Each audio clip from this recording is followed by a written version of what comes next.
Thank you both for being here. Can you quickly just introduce yourselves and the work that you do? And also, I'd love for people to share a little bit about their background and kind of like what brought you to this work and how you got here today.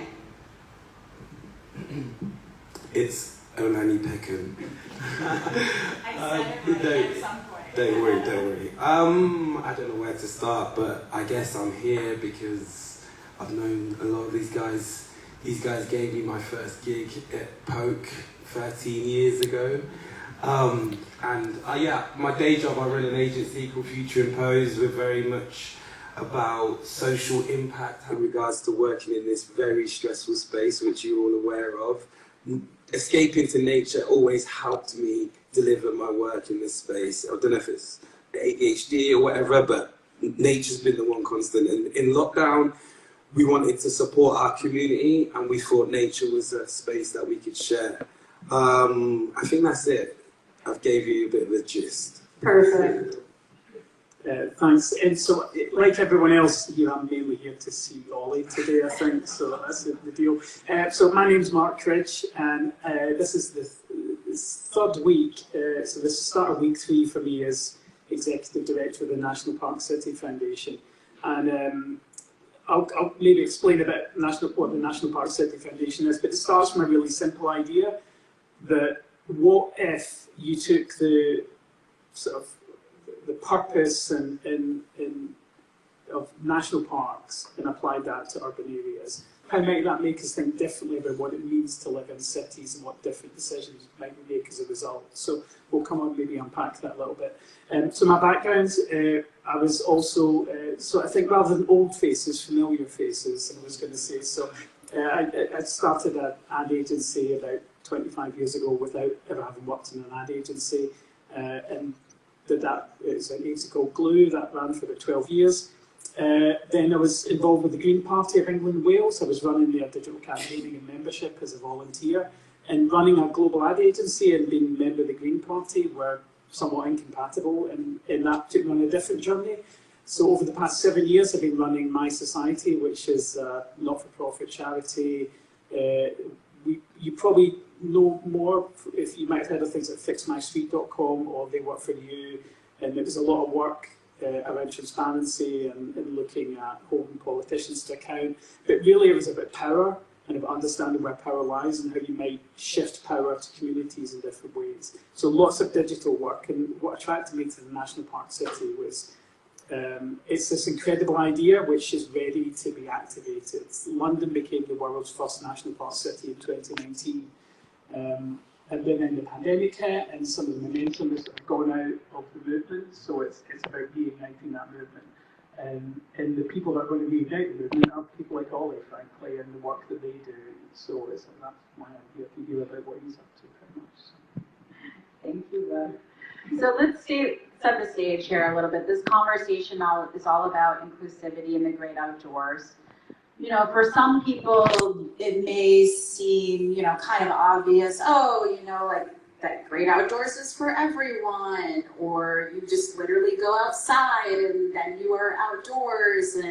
But for many marginalized communities, so people of color, LGBTQ+, folks with disabilities, many folks don't feel welcome or feel safe in public spaces or in outdoor spaces. So can you just talk a little bit about why that is? Why is it so important? Like, what are some of the reasons for that? And also, why is it so important that we work towards inclusivity in this space? There's so many things to unpack, so much, and we're very careful in regards to what our role is within that narrative.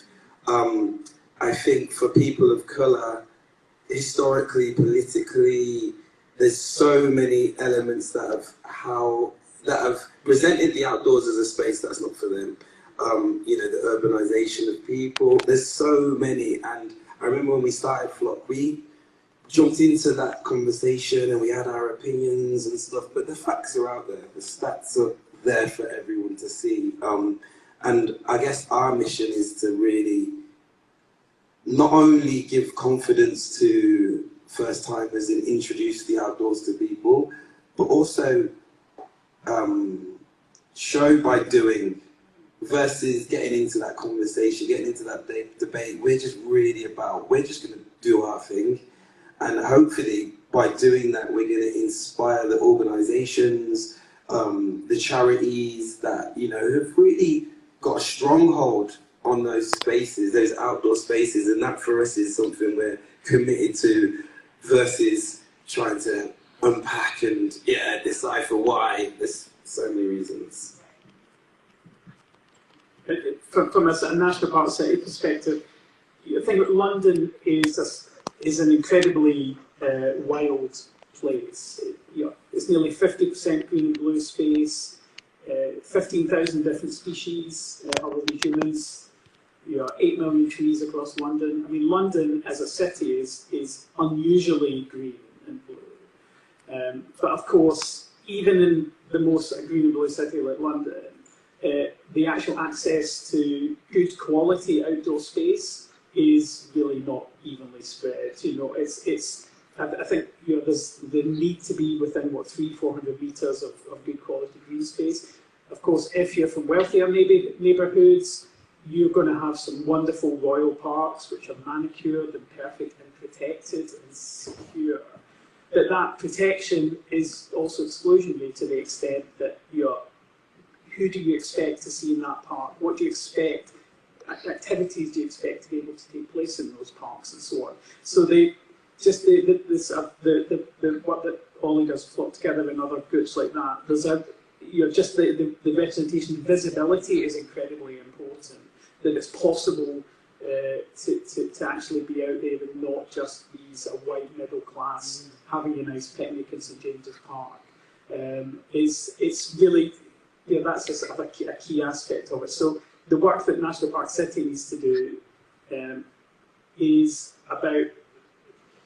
really creating the space for other organisations within communities to really kind of lead and take more ownership and more visibility and greater participation. One thing, again, I'm only a couple of weeks in, but a lot of the parks, especially in London, they have friends of societies, people that look after those parks. I think without digging in too much into the detail, you can already guess the ethnic makeup of who are in those friends of societies and so on as well. So you've got lots of hierarchy all the way down. There's lots of opportunity to sort of open up questions about equality and diversity within all those existing organisations as well. And just, I guess, quickly, for us, myself and Nadine, when we met each other, it was this serendipitous moment where I had been enjoying bird watching on my own for 10 years.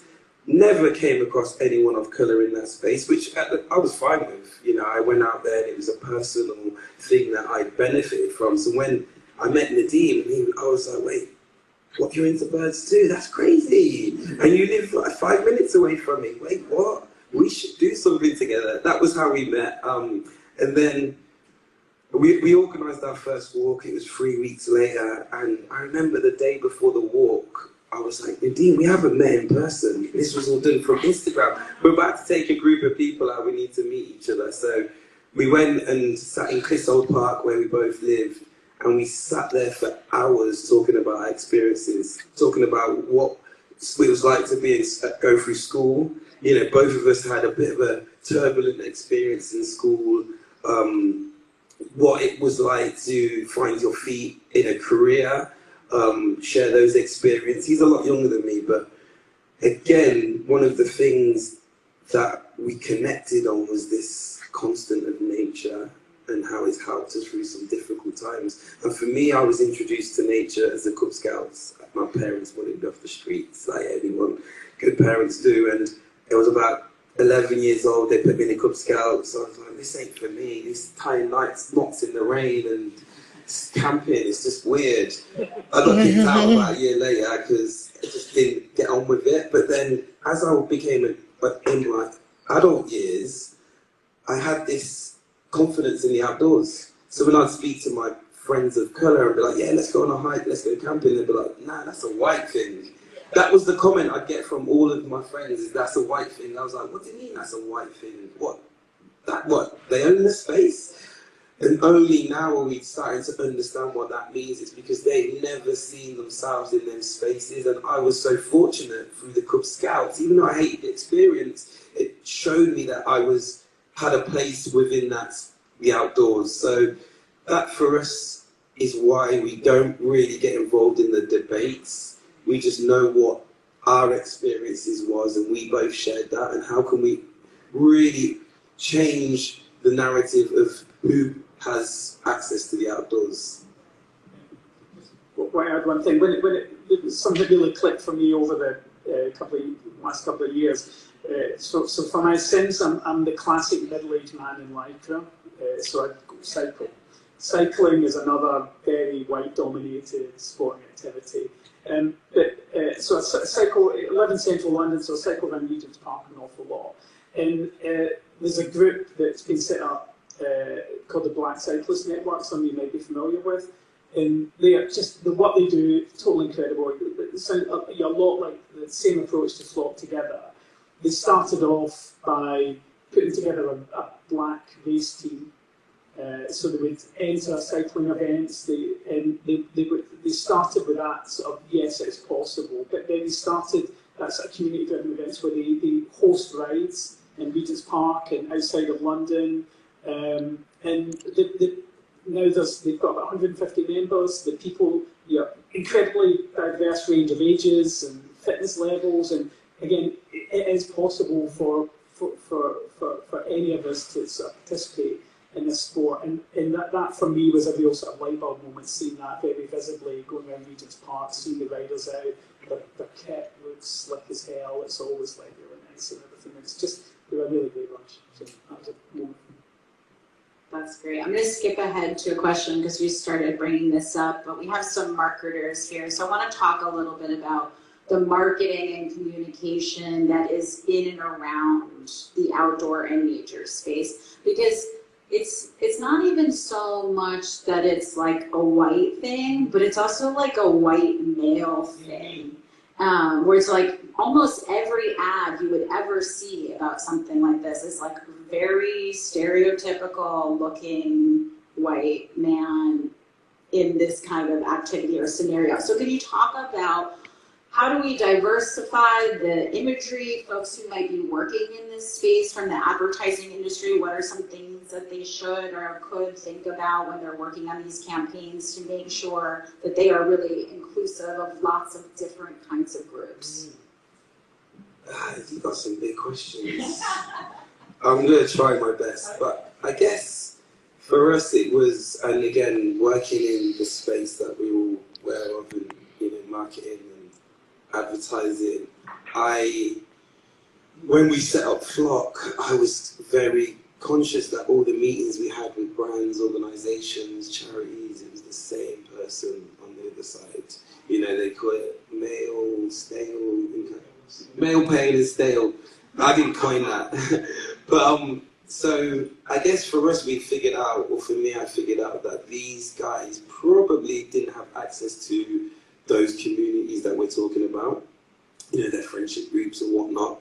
So in their mind, they're like, there's no appeal. There's no one interested in the stuff we're creating. So when they're, I guess, creating their campaigns, they're thinking, I have to appeal to me. So then what that happens is it just creates a vicious cycle of, okay, these are the only people that are interested in our products. So we need to appeal to them. By doing that, we're now, I guess, not appealing to those who we should be bringing in. And the thing with bird watching is it's a activity that is usually partaken by very old, it's a dying consumer base. So they are desperate for innovation to stay relevant, desperate, but they have no idea who to speak to, how to speak to them. So for me anyway, I really realised that this space is there for the taking. They're desperately there for innovation, and they're so welcoming. Don't get me wrong, when you engage them, they're like, yeah, we really want to work with you, we want to figure out how we can be better. So we've had to work hard to not have this level of animosity to them. I think we're very much all about coalitions, really trying to make the space benefit absolutely everyone, them, us, everyone else that we can bring into it. One of the main programs we run, that, again, I'm still learning, I haven't met most of the people involved yet, but we run a ranger program where we bring in, recruit basically volunteer rangers. We've got 150 volunteer rangers across London at the moment. And that, I think, has the opportunity to be a really sort of diverse, representative group of people, really based in communities all across London. One of the things that's led to is we do a partnership with Timberland, who they provide all the kits, so the Rangers jackets and boots and all the rest of it.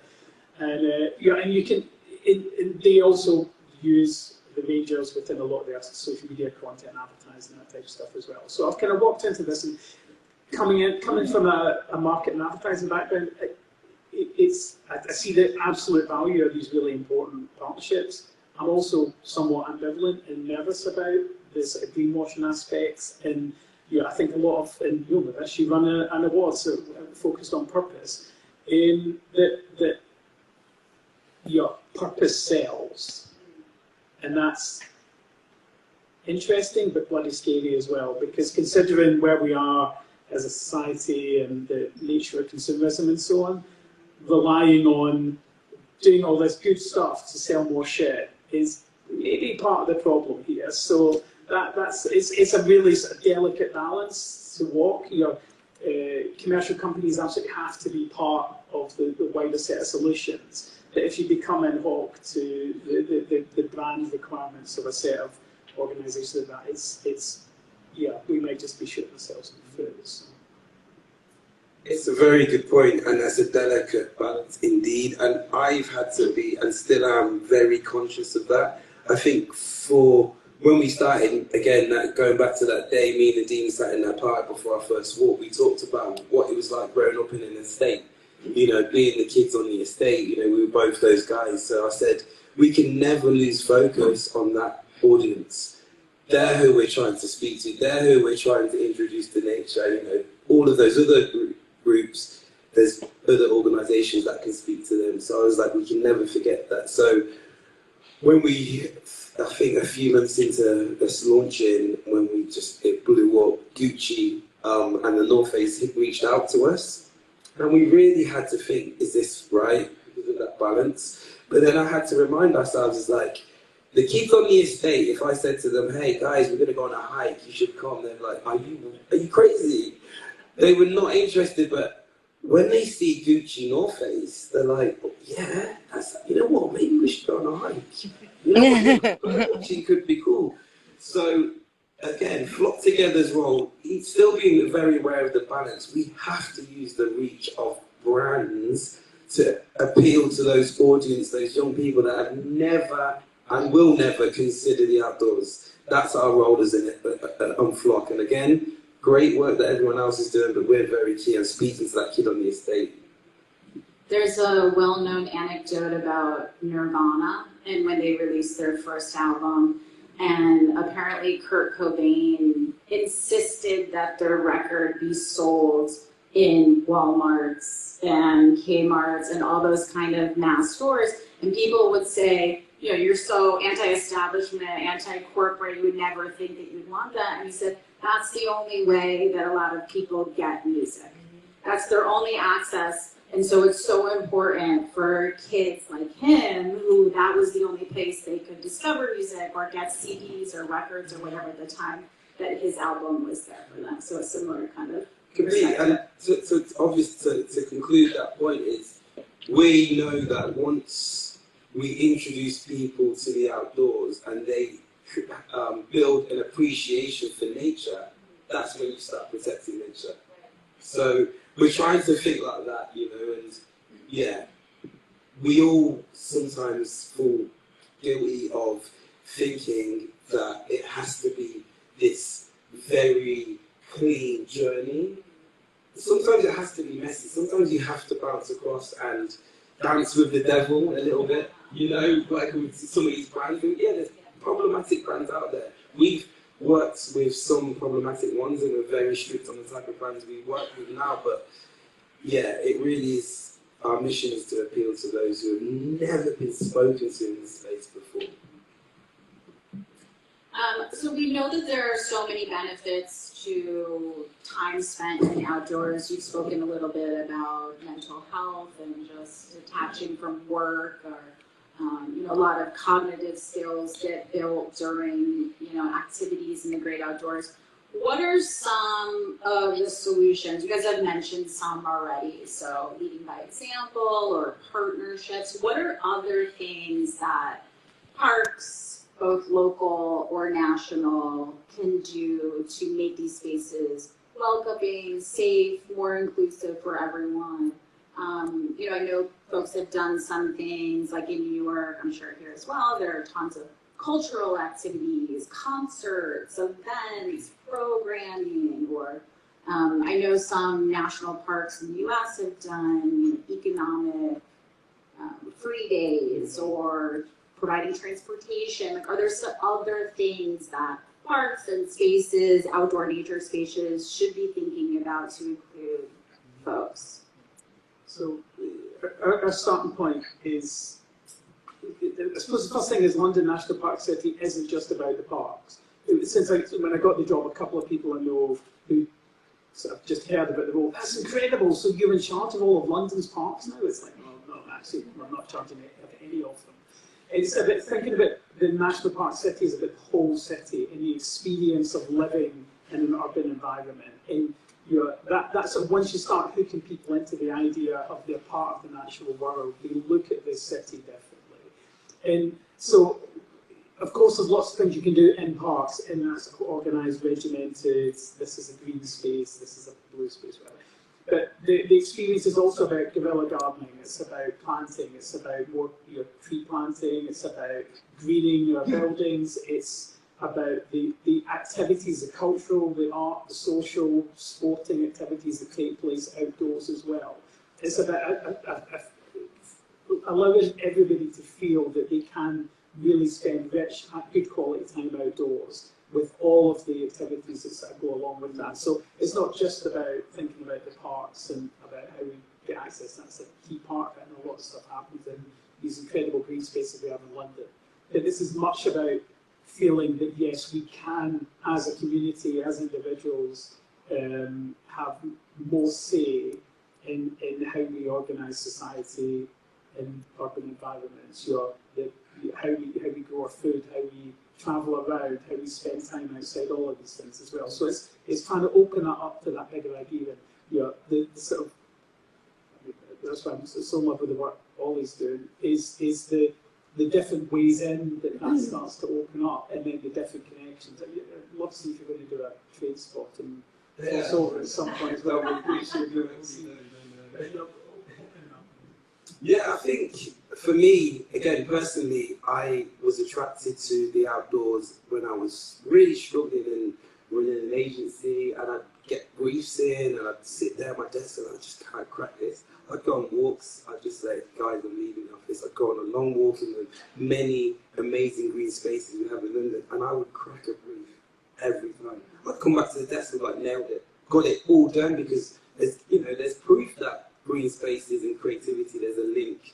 So taking that understanding and applying it to Flock, we did a campaign recently, and every campaign we do for Flock is Flock Together Conceived. We have brands support our ideas, we never jump on theirs. So we did one called Your Stage, where we wanted to encourage people to see nature as their stage. Whatever you're into, go there and be inspired. Go there and perform, go there and learn, go there and experiment. And next, we're working on a lot of stuff next year, to working with partners like London Wildlife Trust, nature reserves around the country, where we can start opening up this space and seeing it as a space for inspiration. We run around trying to figure out, okay, we need a venue to do our launch event. There's so much more to be done in nature. Obviously, there's an educational piece, respect the environment, but those two are not over here. Whereas a lot of the people who unfortunately have run these nature reserves think, no, this is the only way you can use our spaces. And during lockdown, there was, attendees attendance for all of the nature reserves across the country just exploded, and they were all struggling to manage this new influx of people. People were going leaving gates open. So we got approached by a lot of organisations to say, how can we educate people? And a lot were like, how can we tell people that this is not what this space is for? But like, no, you're thinking about it wrong. There's ways you can open your space respectfully to a new audience. So yeah, we're really excited about this opportunity, and next year we're going to be doing lots of stuff to bring creativity to these nature reserves. That's really interesting too, I think, as folks think about the future of work is the thing everyone wants to talk about right now, and an obsession with going back into the office, where certainly working in shared spaces is wonderful, but a lot of creativity and problem solving comes from being outside of the office, and I hope many folks out there will think about that as they consider their return to work programs. Okay, I wanted to talk about, I know both of your organizations has education as a core and really important part of the work that you do. Can you share the initiatives that you're working on, why it's so important to your organization? So this is one that I'm not as up to speed on as I should be, only 2 or 3 weeks in, but we run a network, a schools network in London, and we've been running a series of teach meets with teachers to sort of give them ideas about things they can do within the curriculum and getting kids outside and so on as well. But I think that's definitely it's on my to-do list for a much deeper engagement, I think, with that sort of your education, especially in sort of younger ages. The fact that in this country that we're not all educated outside for good portions of the year is kind of something that needs to be looked at. The sort of very sort of rigid classroom-based education just doesn't prepare you for the type of introducing nature-based ideas at an early age as possible. So that's early days for me, but maybe ask me in 3 months when I've got my feet more under the table. Yeah, for us it's hugely important. Again, me and Nadine, we have both done work in the community with young people, and when we set our foot together, we knew straight away that we had to have some sort of academy. If we can encourage young people, kids, to understand the benefits of nature at that age, they can take it with them throughout their lives, their careers and whatnot. And I think there was a few moments where we realised, there's 2 moments we realised how important it was. Firstly, we were working with Cridge Primary School, and this was very early on in Flop, and we sat down with the head teacher, and she was like, yeah, we took the kids out to local farms or out into nature, and they didn't know the difference between a cow and a horse. Oh. So this is it, like young kids, within London as well, especially with their access to nature, these are some of the things that they're struggling with. So both of us were so shocked with that story that we're, okay, cool, we have to be committed. Also, we both lived in Hackney at the time, and Hackney saw some of the biggest youth cuts in the country. And the estates that we have in Hackney, a lot of the young people, when we spoke to them, were like, Hackney Marshes, I don't know what that is. Where's that? Like, it's the end of your road. These young people do not see there's a space for them. They do not have access it for many reasons. So through the academy, which we launched last year, and our mission is to really present these outdoor spaces in the most innovative ways. I said it can't be like the Cub Scouts for me. We have to bring innovation. We have to bring in these specialists from all these different disciplines to present nature in the most exciting ways, so these young people can just be like, oh my God, nature, outdoors is crazy, there's so much opportunity. So yeah, that's why the academy is so important for us. For people who may think there are barriers of entry to experiencing nature, like you need some outfit, or you need really expensive gear, or you need to join a group, or you need this, that, or the other thing. What are just some easy ways that folks can just get started and to experience things? So easily for us, and that's why birdwatching was the perfect activity for us, was that to be a bird watcher, we always think, oh yeah, you got to have the right gear, you got to know what birds are. To be a bird watcher, all you need to do is walk outside and look up. That's literally all you need to do. So that encouragement is, that barrier to entry for us is really low. And again, why it's important to work with brands is, you know, we've got binocular sponsorship. So anyone who comes on the walk, you just turn up. You know, we hope you have some good footwear, but again, we've got brands that can support you with that. But as an activity, birdwatching is so easy to participate in, and yeah, that's why I believe probably some of the success we're having in regards to, you know, we have 200 people trying to come to walks once a Sunday, 1 month, 1 week a month. Like, we have 200 people trying to attend. You know, on Sunday we did a walk. It was quite far out, so we had 60 people attend. A lot of these people come for once and once only. It's that introduction that we're trying to offer them. So for them to only have to consider their travel to get there, you know, we provide everything else, is why I feel we've had quite a big, you know, success in that space. I think one of the approaches we take is we're very clear that we're not the same as in national parks. So there's 15 national parks across the UK. They're all quite distant. You need to travel there. That's certainly with the perception of you don't need all the kit and the hiking gear and all the rest of it is often somewhat true, but just the practical aspect of how am I going to pay my train fare to go to this place? How can I take a holiday to do it? And so on.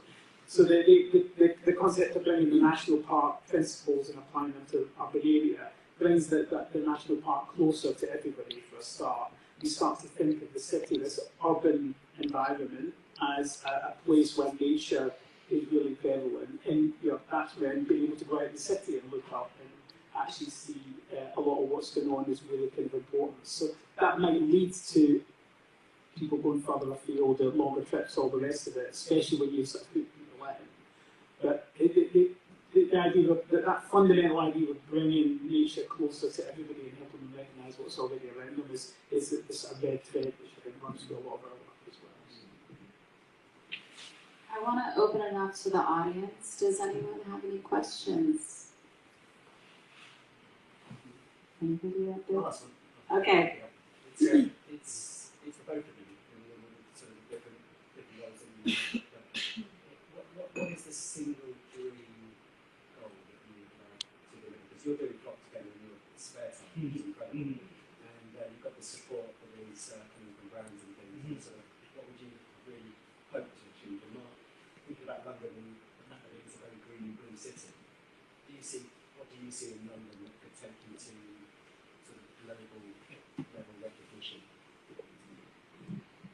For us, firstly, both me and the Dean, we just want to see Flock exist. Be after us, you know. We hope it becomes an institution in its own. You know, we hope, you know, what you see at the Cub Scouts. That would be an incredible thing to have left behind. But I guess more tangible than that is we're working long term to create a POC ran nature reserve. And again, it's a massive dream, ambitious, but why not? You know, and what we mean by a nature reserve run by POC is that a space truly dedicated, where if you are a person of colour, you know you're not going to have any issues. No paranoia you're carrying when you're stepping into this space. Can I go? I don't really know. Also, an opportunity to bring innovation, you know, because we're still battling it away in regards to helping those guys who run these spaces understand how to open them up. We just don't really want to do that. There's so many amazing talent within organisations, scientists, who are people of colours, but they're still in white-dominated areas. So can we give them a dedicated space where they can truly flourish? And this will be obviously open to everyone, but I just believe, you know, if you take examples from other industries, and, you know, I'm going to use Virgil, rest in peace, and what he did in the fashion space with Louis Vuitton, the biggest fashion house. It changed the game and everyone benefited. Everyone benefited. So, you know, the idea, and it was Nadim's idea, and you know, when he said it to me, I was just like, that's impossible. I was like, actually, that is doable. So yeah, long term, we'd love to see Flock just become an institution, but in the short to medium, still long, a nature reserve where we really have a space that we can be conceptual, experiment, you know, and make people truly feel safe to bring their new ideas in. So yeah, that's it. People's Republic of Thistle. Yeah. So for National Park City Foundation, so I've got kind of 2 jobs at the moment, which is one too many, in as much as I've been hired by the National Park City Foundation, which its mission is to basically, well, I think all cities should be national park cities. That's the long-term goal. The goal is to get to 25 national park cities over the next few years. So Adelaide in Australia was the second national park city. In the process of becoming a national park city, so there's a journey. We have a journey book that you go through. You go through a process of accreditation, which the foundation runs. So London went through that process. In 2019, Sadiq Khan sort of signed the accord that London is a national park city.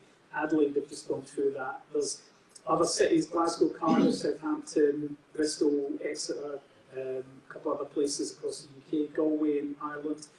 Chattanooga in the US is looking pretty hot for becoming a national park city, which is exciting. I've been there, it's very green. Mountains, Exactly. yeah. So there is that sort of international aspect to it as well. But then in London, my priority is to put myself out of a job as quickly as possible, in as much as that we have the Ranger network, which is the start of it.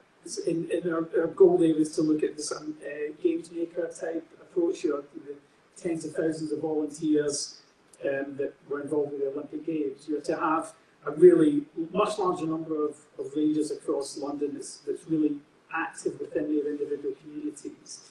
And one thing we're looking at is to establish a council, a sort of elected council to run the London National Park City. Frankly, I don't think me as a middle-aged white guy is the best person to be running the London National Park City in the medium to long term. So looking, we've got a very small organisational component at the moment. So as we sort of grow that over the next couple of years, we'll be expanding the sort of international side and looking at how we put the London National Park City on a I think a much firmer and more representative footing. So that's the task for myself. It's a future leader. Yeah, I'm not sure. But I think I just need to add a tiny bit of context to the nature reserve.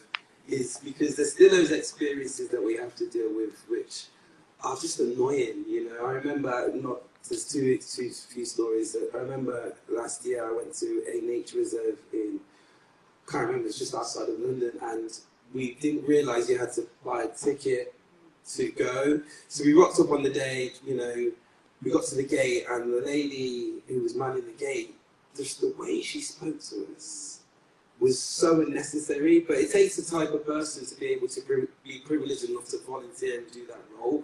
But she was so unwelcoming. We were like, oh, we made a genuine mistake. We will come back tomorrow, we will book. But the way she was just like, no, this is not for you. We don't want you here. It was just, and my partner was in the car at the time, and she was just like, wow, how frustrating. And you know, so those are the reasons we just really are so tired of. And I think with a nature reserve that was dedicated, you know, owned and ran by PSC, that stuff wouldn't happen, you know. And there's been other times where we've been out, again, a group of us of colour with our binoculars, and we get comments like, what are the binoculars for? Like, what? So I think it's those things that just keep happening, which you know, in the current state, something drastic needs to happen, and I think a nature reserve, the message that we'll send will reach so many people, and so many others will benefit. So many other nature reserves will be like, oh my God, look how they've operated. You know, when we can take lessons from that, and then just that halo effect, will just, more people will benefit. I mean, I think even the notion of having to have a reservation is something that's exclusionary. I mean, how many times, everyone's had that experience in some other situation in their life. They didn't realize you needed a reservation. Sometimes the information's just not on the site. So you don't know, it's not in the Google Maps. There's no way for you to know. There's no way for you to reserve once you get there.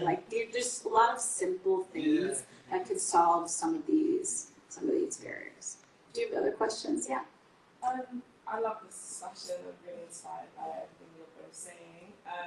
So just to branch back to like the diversifying outdoors and the imagery, it would be really nice to see how, because London is very much built on the diaspora and first generational immigrants and things like that, storytelling within nature is quite key. And I feel like what is kind of maybe missing with advertising is bringing culture into the space, bringing people's heritage and what they actually know about nature, because everybody interacts with nature differently, and there's so many folk stories and traditional concepts that should be kind of seen in the forefront. But I know that sometimes everyone's work is niche, so you can't do everything, you're only human. So it's just like, how do we bring, let's say, like stories about Black African women to the forefront, because we wouldn't just wear the same gear that a middle class man would wear.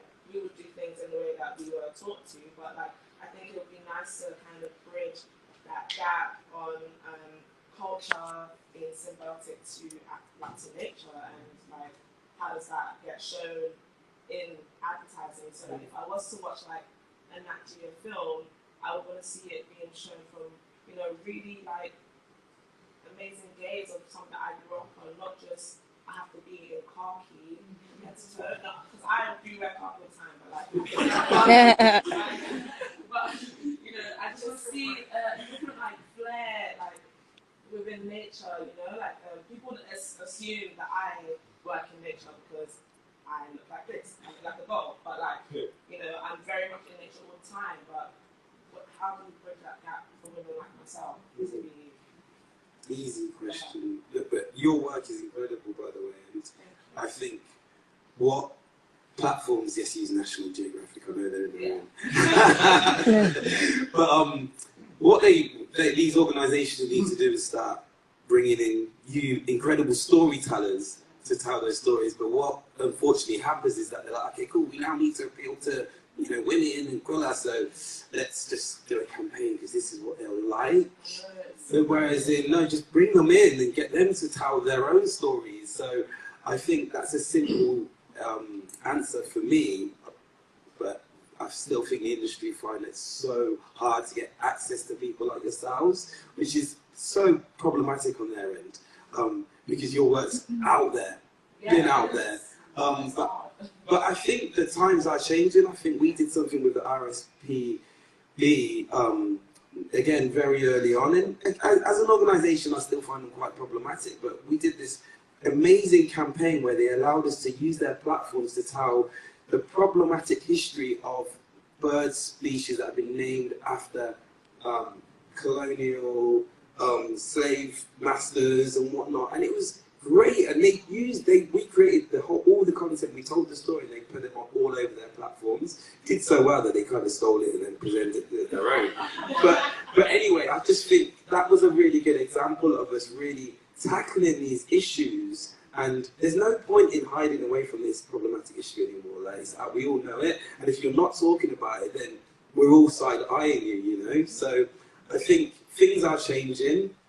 But yeah, we need more organisations to really start going into communities and working with communities. I've always said the best thing a brand can do, an organisation can do, put up the money, get out the way. That is honestly, and the best marketeers in the world now know that that's how you work with communities and marginalised groups. Get out the way, give them the money. They're already doing the great work. Please put the money up so they can do their work better, and you will benefit, but please get out of the way. Don't say, oh, you got to fit into our campaign, we've got Christian products. Unfortunately, there's still the majority, but there's still a few amazing organisations and brands that get that. Some great examples. I mean, just won't add too much to it, but I guess being able to tell the stories within the communities as well. You were talking about it just like, going for a hike, all that kind of stuff. It's about within communities being able to understand, this actually, when you introduce nature in there, this is something for us, this is something we can participate in. And on the other side, on the RSPB and so on, it's like, you've got to assume there's a thirst for these ideas, these stories to be told in those organisations, and go into those engagements with positivity and openness that, yeah, they do want to do this job properly. Hold them to account when they don't, by all means, but you give the opportunity, because I think when you start to actually make those connections and those stories start getting told more broadly, if people start to understand their connection with nature and so on, that's when I think lots of good things can change and good things can happen. And there's a friend of mine, Dan Burgess, who runs this great podcast called Spaceship Earth that you should definitely listen to. It was how I found out it flocked together, and Nadine spoke in an episode that was just super inspiring, even his story. But one of the quotes he used, a writer called Gregory Bateson said that, I'm going to get the quote wrong, but all the major problems of the world are a result of the difference between how humans think and how nature works. And if we start to better understand how nature works, then we can start to maybe address some of the bigger problems of the world. We do have a question from someone on Instagram, just asking if there are any like specific bird trails or sanctuaries in London that you would recommend.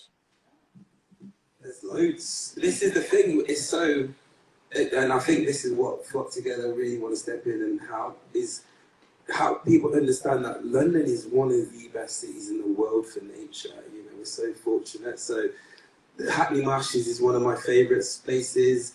You've got where else would I recommend? You've got Woodbury Downs, which again is in North East. South London, I'm North East boy, but South London has so many green spaces. You know, you've got the Chilterns, which extends, you know, out of London. So honestly, try them all, because each space will again present you with different array of birds. I was fortunate to see a sparrowhawk not too long ago in, where was it? It was in, again, North East. But the Waterworks in North East is an incredible space, you know, purpose-built bird hides. So yeah, definitely check that out. Great history as well. I think they've done a great job in educating people about what the history of the area and how waterworks and cholera was a big issue in East London back in the day. So yeah, I'll check those out. Cool. Awesome. Thank you. Any other questions from the audience?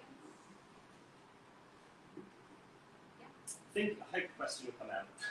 I'm really interested in background similar, I suppose. So I look at the difference between disadvantaged and privileged, and I think there's like a force field around the outdoors that's privileged backgrounds. Like, I grew up in North East London.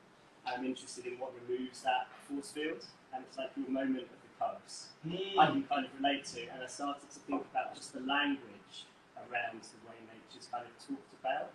So nature feels privileged, often because it's unwind, relax, stop. I was interested in the examples that you were using, where I use nature to be inspired and to get to the next thing. And when you're coming from a certain background, it's about you want to get away from where you are. You don't want to switch off, you don't want to unwind, you want to get out. And I was just thinking about that, and I'm really interested in what you do with the academy, because maybe that answers it. But what I was sitting here thinking about is are there initiatives that are talking to parents? Your mum said go to Cubs to stay out of trouble. That's a positive step. That removed your force field. Are there initiatives that are happening in that space, educating parents to give them a positive reason, I guess, to get their kids outside? Very good point. I'm not aware of them, but we're committed to doing that. Again, learning about the academy. We've got big plans next year to really do kind of open days where we're going to present nature in the best way possible. That's our role. And then by doing that, we hope parents can come with their children. Because what we found is a lot of parents, we use the football summer camps as an example. A lot of it is parents just want their kids out of the house. You know, it's a bit of a babysitting exercise. And if your kid's not into football, then it's not going to work for you. But so there's not many of these initiative camps that exist outside of sport. So we feel there's a huge opportunity there. So we're doing a lot of work to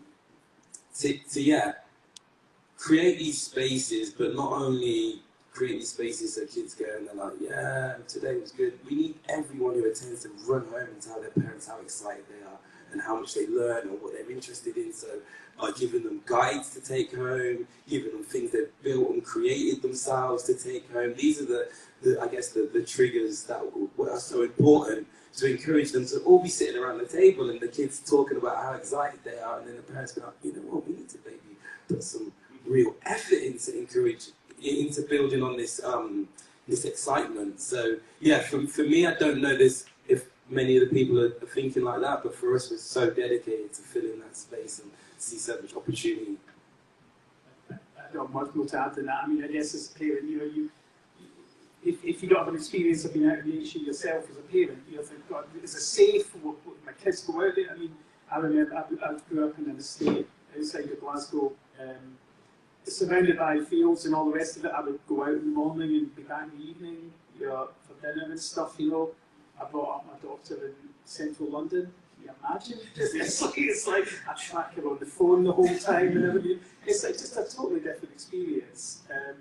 And so I think if that is the prevailing attitude that my kids aren't safe out there, then you can't expect parents to want to prioritise that. So getting them hooked in totally is really critical. I have a follow-up question, which is, it strikes me that so much of nature's knowledge base is passed down informally.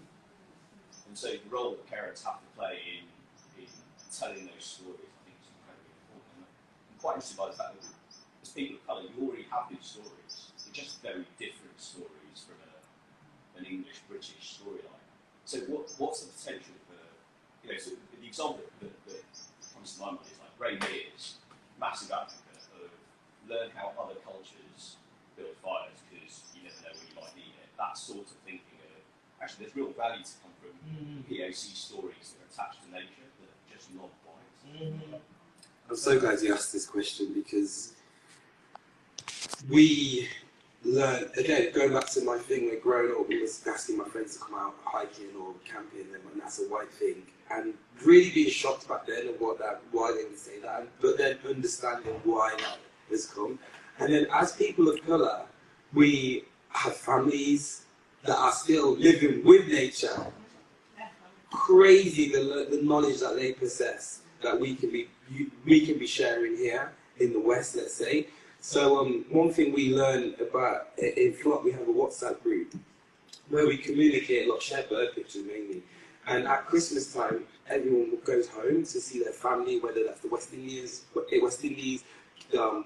Africa, and we're just constantly sharing these incredible sightings of birds. And it struck me as just like, oh my God, we've got so much we could be sharing and learning from our family back home.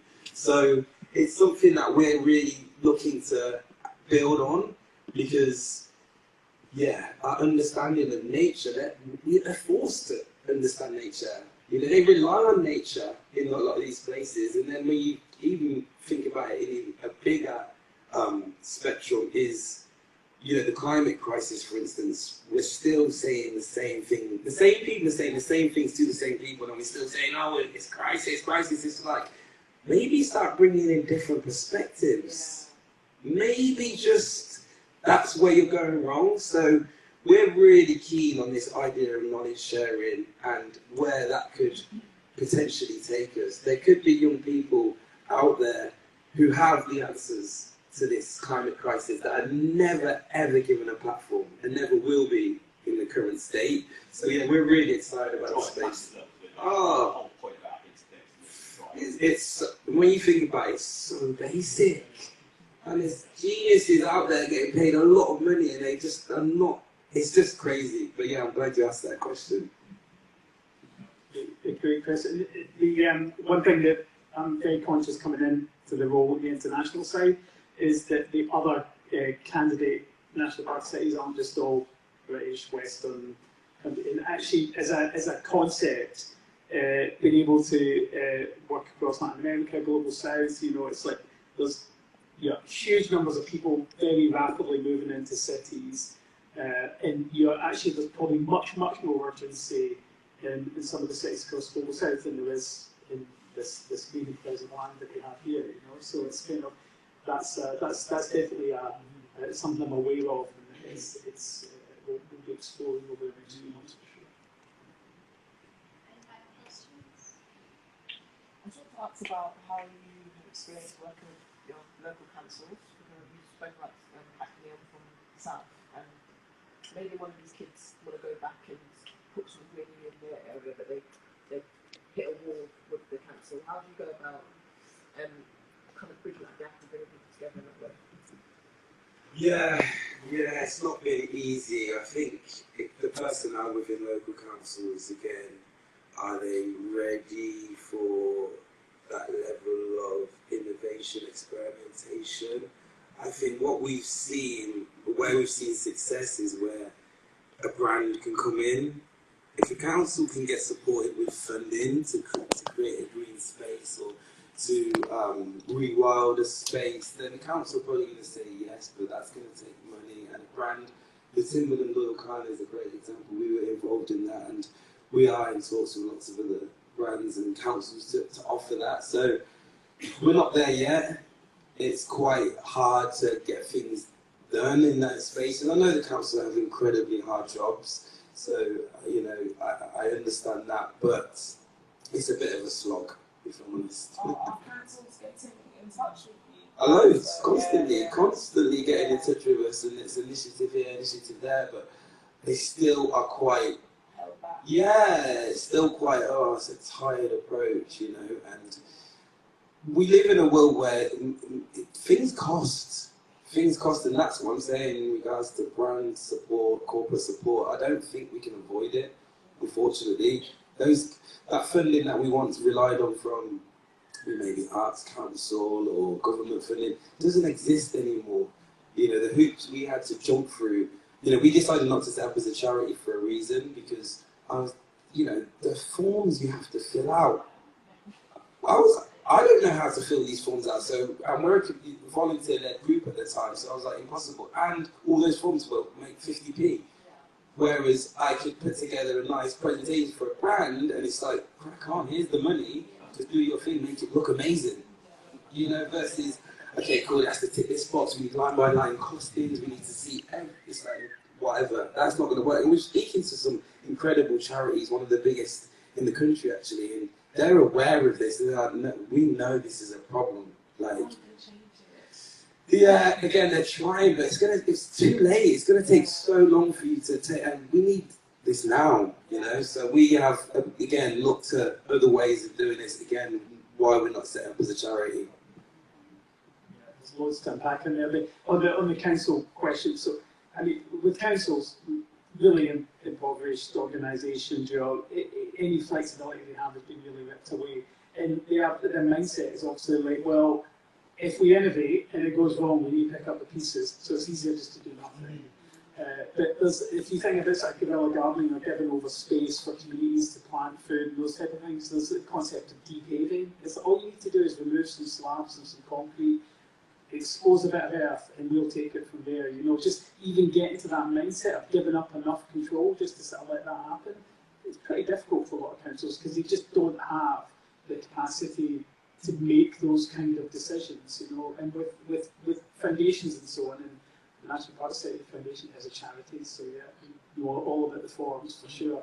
There's been a lot of activity in the charitable space over the past few years to standardise the approach to making applications, so you fill in one form for different organisations. It's not been as widely taken up as it needs to be, but just in more focus on giving core costs rather than project costs. So it's like, you guys know what you're doing, we'll give you the money and let you get on with it. The same flexibility that a brand team might have, I guess. So it's still a long way to go, but there are notable foundations, I think, are kind of opening that approach up and so on. So our next event will be about changing the power structures and dynamics in political and foundation spaces. That might have to be a longer event than this one. Can you just thank you all so much for coming. Thank you so much for being a part of this and for all of the work that you do. Can you just share, websites, socials, where people can learn more information? Got you. Thank you for having me. It's really great to listen to everyone, and the questions were incredible. So for us, you can find us at flocktogether.world on our Instagram. If you want to email, it's hello@flocktogether.world, or Ollie@flocktogether.world if you want to go direct. And yeah, we're there. We run nationalparkcity.london. Don't look at nationalparkcity.org. I need to completely redo that website. That's another story. In Twitter's London NPC is the Twitter account, and you can email it hello@nationalparkcity.org as well. Thank you all again. We'll be here for another 15 or 20 minutes, have some coffee, introduce yourselves to each other, and thank you so much for being here.